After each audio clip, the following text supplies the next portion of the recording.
playoff position. The Canadians, as you heard Garrett say, will have to wait now until Sunday at home at BMO Field in Toronto, Ontario, when they take on Jamaica. Andy Petrillo, Patrice Bernier, Christian Jack. We're going to be taking you through this one, a 1-0 loss for the Canadians. And, you know, KJ, this is obviously not just a big loss in the sense that clinching a spot at the World Cup was on the line, but this is their first loss so far in their World Cup campaign.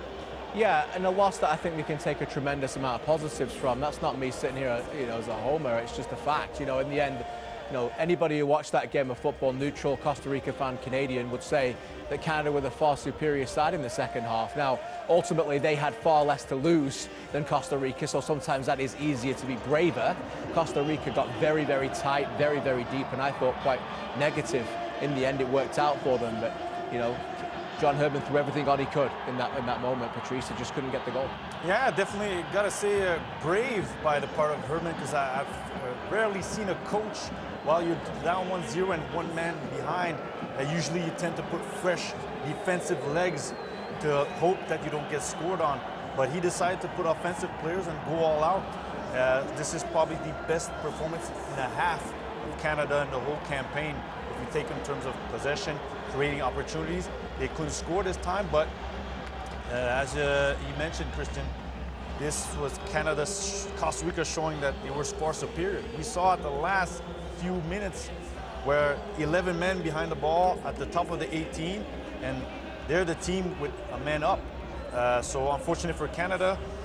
Maybe had they started like that in the first half, they probably would have gotten the result, but now they're coming home to Toronto playing Jamaica, and if they can transmit this type of performance to Sunday, clinch it at home in front of their own fans and at home in the country with all the support that they had throughout the whole campaign, it's still there. So wait on till Sunday. I guess it doesn't surprise, well, I should say it shouldn't surprise people that the Canadians are still very strong in that second half, because John Herdman, when we had a chance to speak with him, KJ, I mean, this is somebody who's in coaches' meetings until 3 a.m. and then right back at it again till 7 a.m. He already had a playbook for just in case going down a man.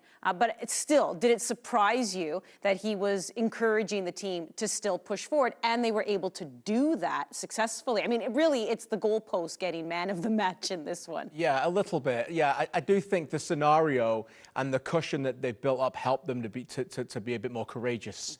If you really need to try and get a draw in that game, I think what the approach is you bring on another defender, you soak up the pressure, and you play transitional game, and you go at them that way, and you let them have the ball. By the way, something I don't think Costa Rica are very good at, by the way. They're not very good with the ball. They scored another goal, by the way, from a set piece today. So I think that would have been the strategy, but the strategy was that they knew that they would be desperate. They knew they would get nervous and get deeper and deeper. So how do we counter that? Well, forget that we've got a man down. We will put more attacking players on the pitch. So I think Osorio and Laren came off at the right time. I think they needed badly on Sunday. They looked like they were really, at that point needed, to take those crucial players off.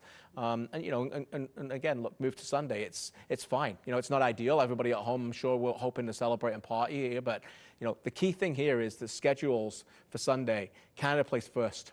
So Canada plays first, which is really important. So now it's in their hands, and they draw the game against Jamaica. That's all they need to do. It's not like suddenly they're going to show up to that game on Sunday, and because of the results that happened 2 or 3 hours before, they've already qualified. It's a nothing game, and let's just party and play. So I think that helps them too, that they kick the game off on Sunday with a raucous crowd of sellout at the BMO Field, and they know right away we've got it in our own hands. Go out there and deliver. It hasn't already happened, and that fixture schedule is important. Yeah, we're going to take a look at some chances as well in that second half, because again, the Canadians, as we mentioned, dominated in possession, but mixed in there. I mean, Tejan Buchanan was wreaking havoc along that right side, Patrice, but pretty incredible for Richie Larea and Stefan Eustachio, the two players we talked about the most heading into this window, not getting playing time. Richie hasn't played since February 2nd. How impressive was it to see that those two in particular were part of the mayhem here in trying to tie this up?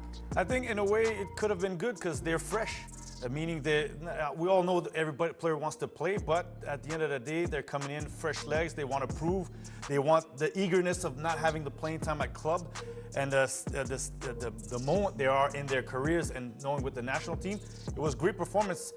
Would have loved to see Richie do this in the first half where he pushed. I think he did it once in the first half where he pushed by with his speed and created some dangerous opportunities. But The great factor is maybe they weren't playing clubs, but keeps them fresh and hungry to come and perform. And you saw it. Richie Laryea was one of the best performers. I really loved what Atiba did today in terms of being at the back, being a general, and dictating stuff. And Steven Eustáquio was really everywhere on the ball, dictating, creating. You could see that the better players played.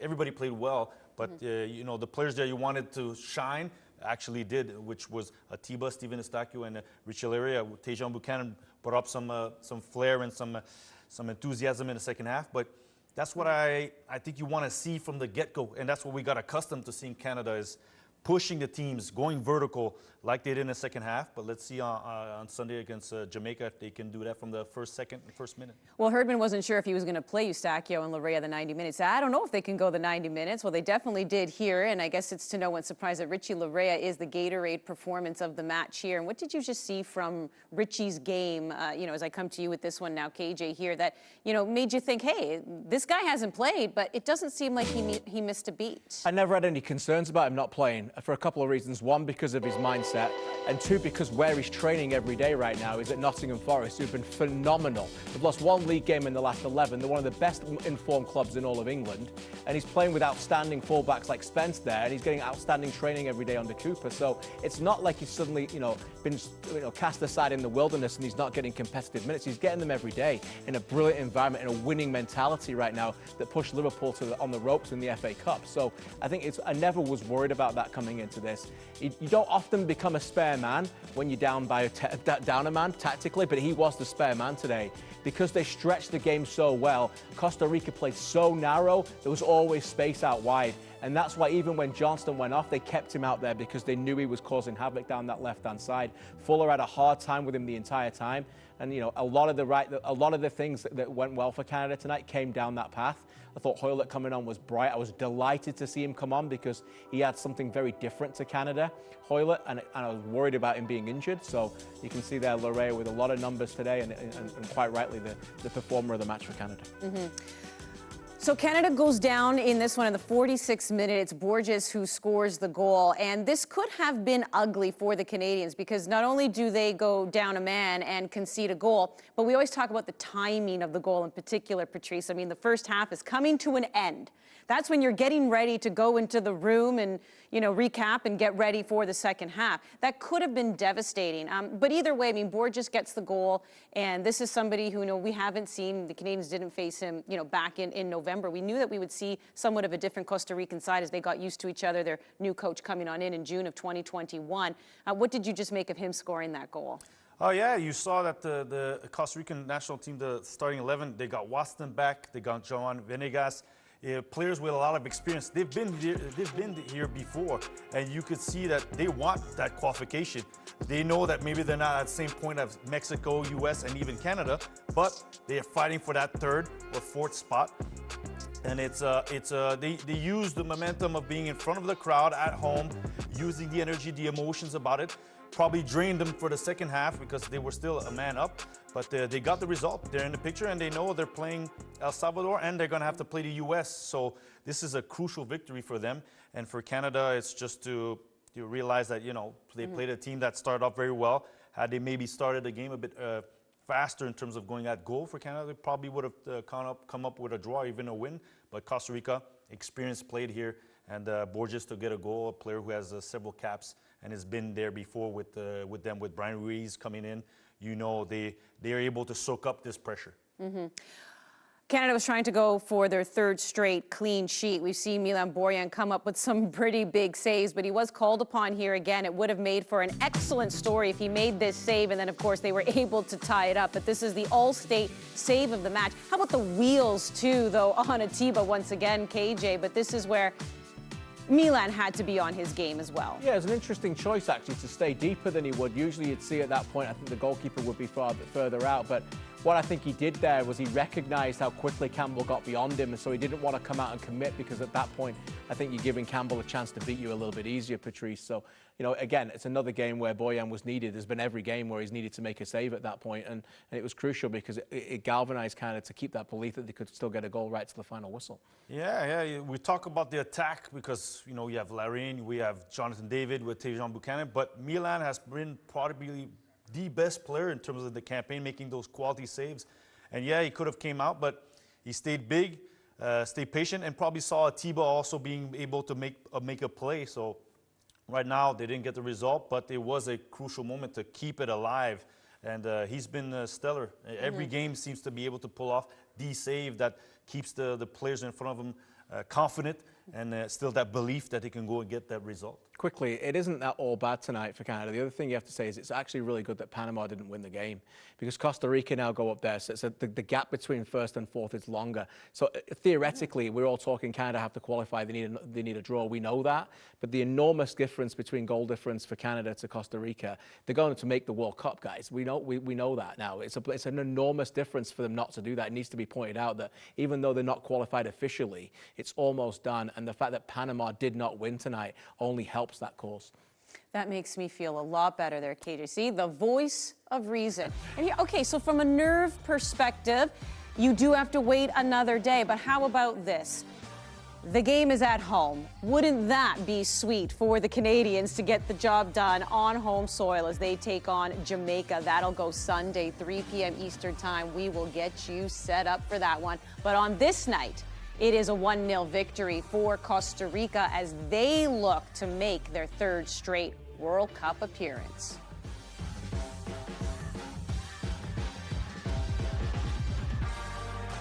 Providing competitive odds on all sports, Sports Interaction is Canada's sportsbook. 1.5 meters of hardwood and fiberglass.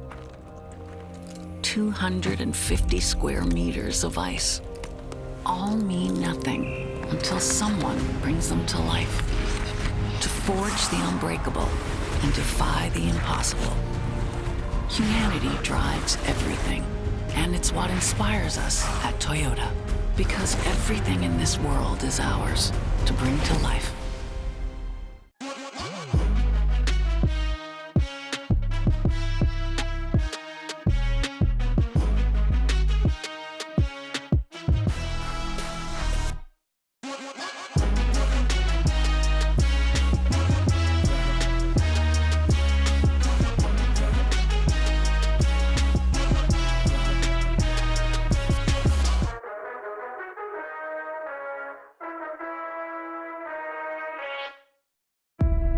There is something quite magical about heading into a new destination. A journey into the unknown. Not alone, but together, as a country, as a sport, ready to soar. We are Canada, and this is our sport. This is our time. For life's transitions, working from home, and even small businesses, life gets better when you have space. With no long-term contracts or leases, get the size you need. First 4 weeks free. Access Storage. Proud partner of Canada Soccer's men's national team.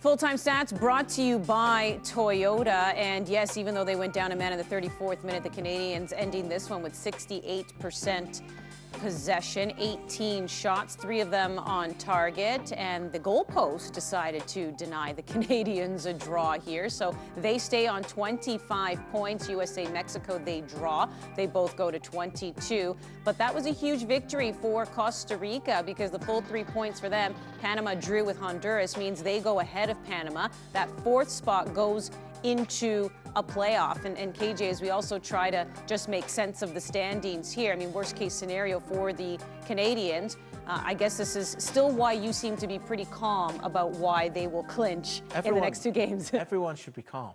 It's fine.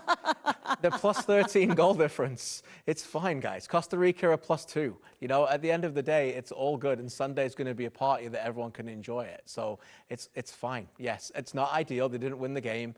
We can't always get everything we want for Christmas. And so, you know, we'll enjoy the presents when they come in and we'll unpack them together. And it's going to be fantastic on Sunday. Yeah, it's absolutely fine. Canada have worked hard for a long time to have a result go like this, go against them. Sometimes that's sports, right? You work hard to put that in. They gave everything they could possibly give. The coaching staff will look at that and think there's so many positives we can take from it, move on. It's not like it was a terrible performance and, oh my God, I'm concerned about certain players. They'll be completely at peace, I believe, with the performance in general.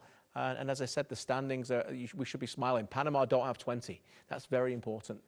It's a good night for them in terms of that. I want the tea that you're drinking, just the level voice of everyone stay calm. But I'm sure when people look at the stats as well and they see how the Canadians dominated, they see how they had those shots on target and almost tied things up, Patrice.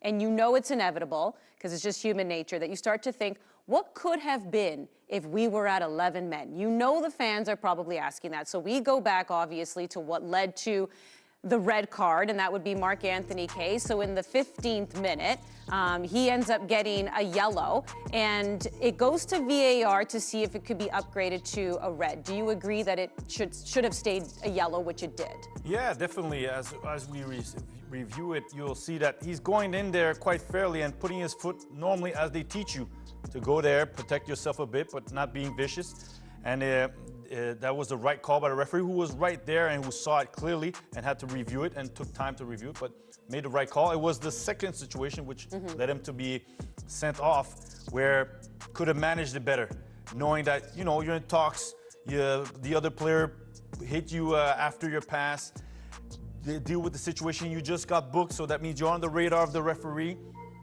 Could have managed it better. Do we know if the Canada would have not taken a goal at that time, being at 11? But they had control, I felt, in terms of possession. They were methodical. They were moving the ball well, and you saw that by the end of the half, they were starting to slowly move pieces around and get into the final third.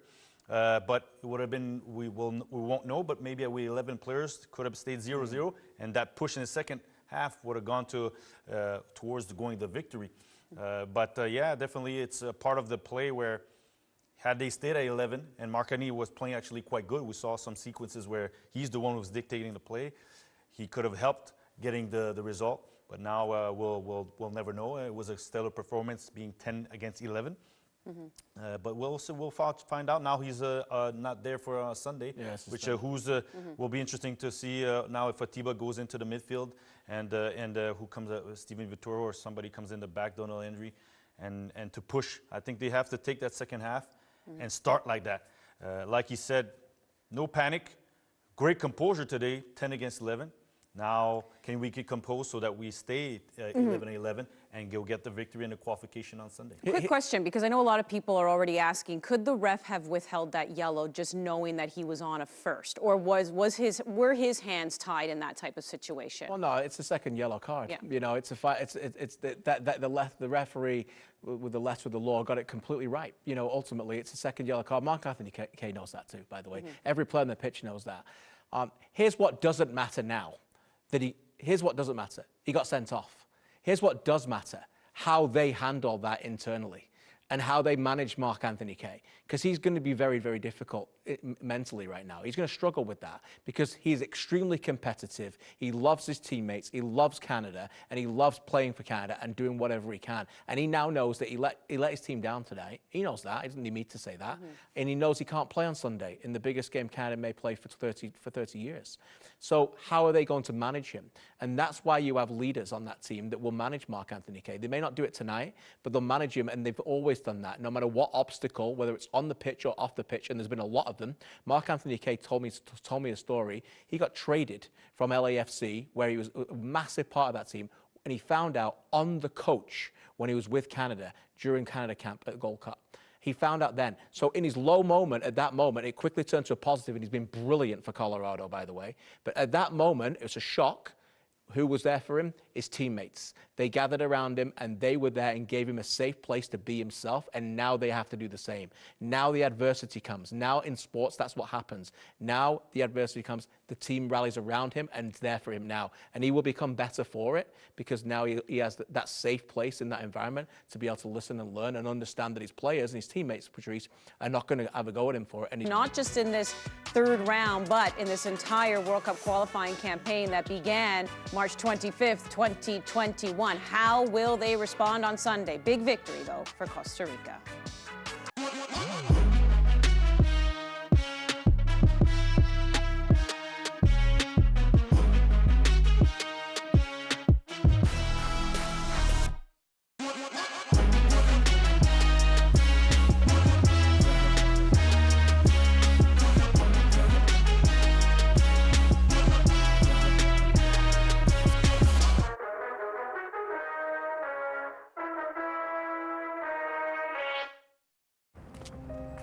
A meter and a half of hardwood and fiberglass.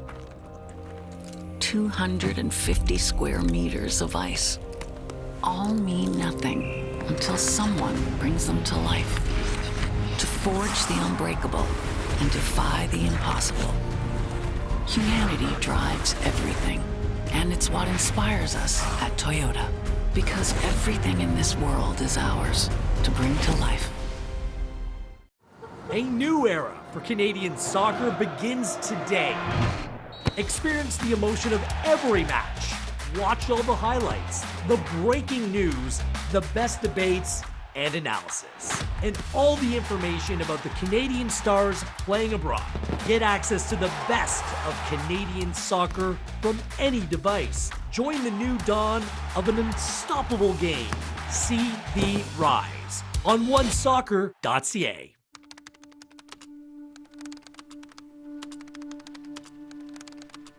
8 billion kilos of plastic waste.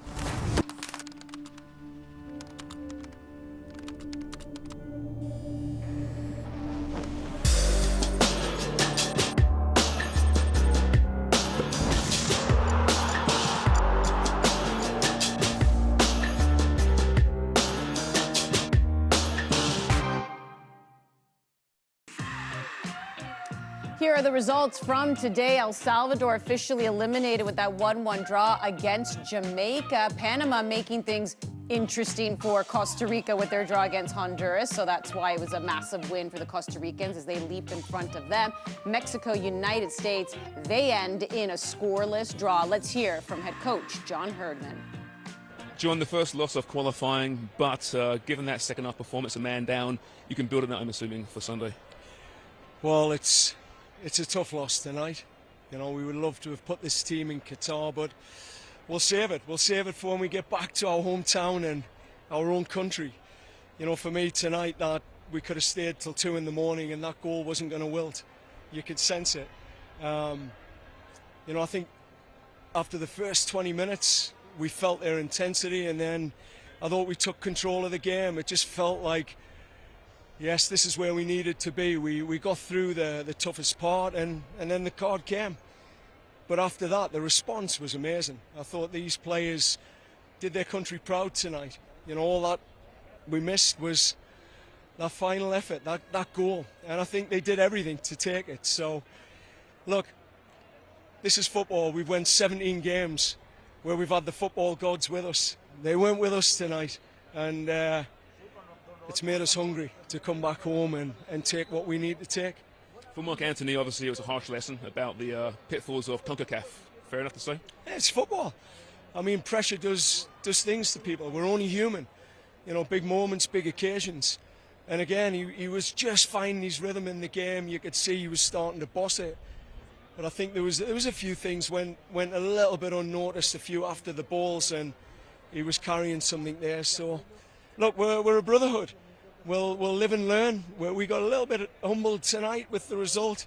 It's what we needed. This is part of the learning process. You know, we'll get back to Canada. We'll regroup. We'll have our 30,000 egging us on, and with this talent and the passion and the desire after this match, yeah, we'll be ready. Yeah, the other results didn't hurt you. so much tonight, Panama in particular, dropping points? The other results, it didn't matter. We just haven't, we said we're not looking over our shoulder. Like, destiny's in our hands. We've got the quality here. We've got the spirit to go and win this outright. You know, we can take control of our destiny. We don't need the US, we don't need Panama. You know, we'll take care of business this weekend. And if it doesn't get taken care of there, we'll take care of it in Panama. We'll get to Qatar. Earn it the right Thanks, way. John. Good luck on Sunday. Thank you.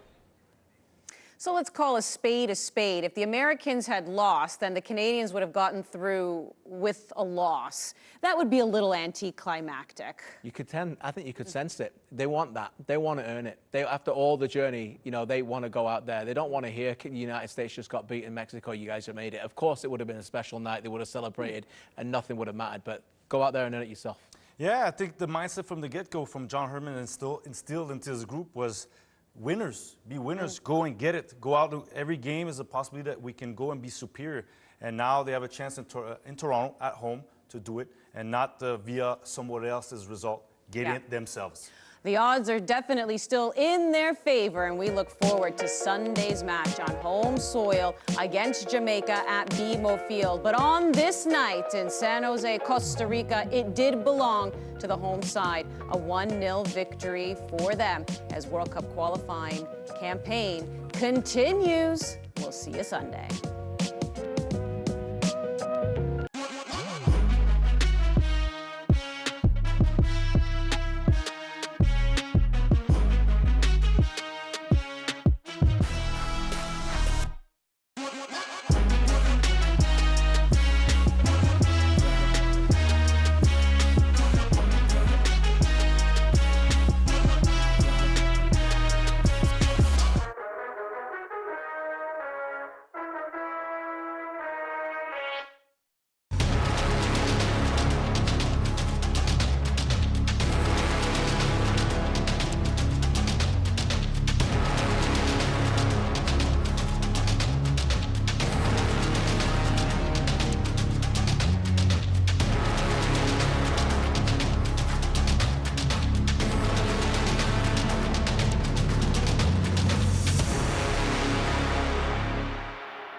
For life's transitions, working from home, and even small businesses, life gets better when you have space. With no long-term contracts or leases, get the size you need. First 4 weeks free. Access Storage. Proud partner of Canada Soccer's men's national team.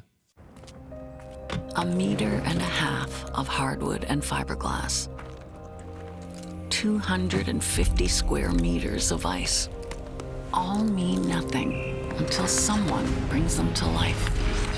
To forge the unbreakable and defy the impossible. Humanity drives everything, and it's what inspires us at Toyota. Because everything in this world is ours to bring to life.